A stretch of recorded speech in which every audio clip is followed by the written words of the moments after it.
जम्मू कश्मीर के राजौरी जिले के बड़हाल गांव में हाल ही में एक अजीब बीमारी ने लोगों में खौफ पैदा कर दिया था। इस बीमारी ने अब तक 17 लोगों की जान ले ली है। पहले सभी को लगा कि ये किसी इन्फेक्शन या वायरस की वजह से हो रहा है, लेकिन असलियत कुछ और ही निकली। केंद्रीय मंत्री ने मीडिया को बताया कि मौतों की वजह ना तो कोई वायरस है और ना ही इन्फेक्शन, बल्कि इसके पीछे एक टॉक्सिन है जिसका नाम है कैडमियम। लखनऊ के Indian institute of toxicology research के वैज्ञानिकों ने ये खुलासा किया।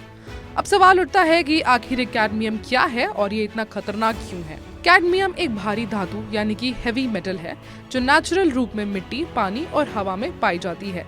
इसे बैटरियां, पेंट, प्लास्टिक और धातु लेप यानी कि मेटल कोटिंग बनाने में इस्तेमाल किया जाता है। हालांकि जब ये टॉक्सिन ज्यादा मात्रा में शरीर के अंदर पहुंचती है तो ये खतरनाक हो सकती है। इसका असुरक्षित और लंबे समय तक एक्सपोजर इंसान की सेहत के लिए बेहद हानिकारक साबित हो सकता है। कैडमियम टॉक्सिसिटी खास तौर पर दो मुख्य सिस्टम को प्रभावित करती है। पहला है हमारा सांस का सिस्टम यानी कि रेस्पिरेटरी सिस्टम, और दूसरा है पाचन तंत्र यानी कि डाइजेस्टिव सिस्टम। जब कैडमियम के कण हवा के जरिए लंग्स में पहुंचते हैं तो ये फेफड़ों को नुकसान पहुंचा सकते हैं।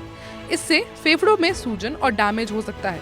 लंबे समय तक इसके संपर्क में रहने से फेफड़ों का कैंसर और क्रॉनिक ऑब्स्ट्रक्टिव पल्मोनरी डिसीज होने का खतरा बढ़ जाता है। अगर कैडमियम दूषित पानी या खाने के जरिए शरीर में पहुंचता है तो ये हमारी किडनी को और भी नुकसान पहुंचा सकता है। ये किडनी की कार्य क्षमता को धीरे धीरे कम करता है और गंभीर मामलों में किडनी फेलियर तक कर सकता है। इसके अलावा लंबे समय तक कैडमियम के संपर्क में रहने से हड्डियां कमजोर हो जाती हैं। कैडमियम टॉक्सिसिटी मुख्य रूप से इंडस्ट्रियल पॉल्यूशन, सिगरेट के धुएं और दूषित खाने या पानी के जरिए फैलता है। इंडस्ट्रियल एरियाज में इसका खतरा ज्यादा होता है क्योंकि फैक्ट्रियों से निकलने वाले कचरे में ये भारी मात्रा में मौजूद हो सकता है। इसके अलावा स्मोकिंग भी इसका एक बड़ा सोर्स है क्योंकि सिगरेट के धुएं में कैडमियम पाया जाता है। कैडमियम टॉक्सिसिटी से बचाव के लिए सबसे जरूरी है साफ सुथरा और सुरक्षित खान पान। दूषित पानी और भोजन कैडमियम के मुख्य सोर्स होते हैं, इसलिए स्वच्छ जल का सेवन सुनिश्चित करें और खाने पीने की चीजों को सही तरीके से स्टोर करें।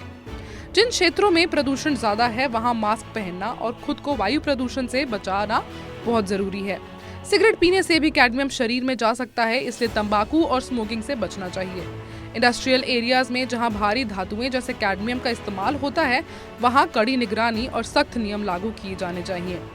फैक्ट्रियों से निकलने वाले कचरे का सही तरीके से निपटान किया जाए ताकि मिट्टी और पानी में कैडमियम का लेवल ना बढ़े। सरकार और स्थानीय प्रशासन को ऐसे इलाकों में पर्यावरणीय जागरूकता फैलानी चाहिए और लोगों को इसके खतरे और बचाव के तरीके के बारे में जानकारी देनी चाहिए। इसके अलावा हर इंसान को अपने पर्यावरण को साफ सुथरा रखने में योगदान देना चाहिए। पेड़ पौधे लगाना, वेस्ट मैनेजमेंट को सही तरीके से अपनाना और प्रदूषण कम करने के उपाय करना, ये सब कैडमियम जैसे टॉक्सिन से बचाने में मदद कर सकते हैं।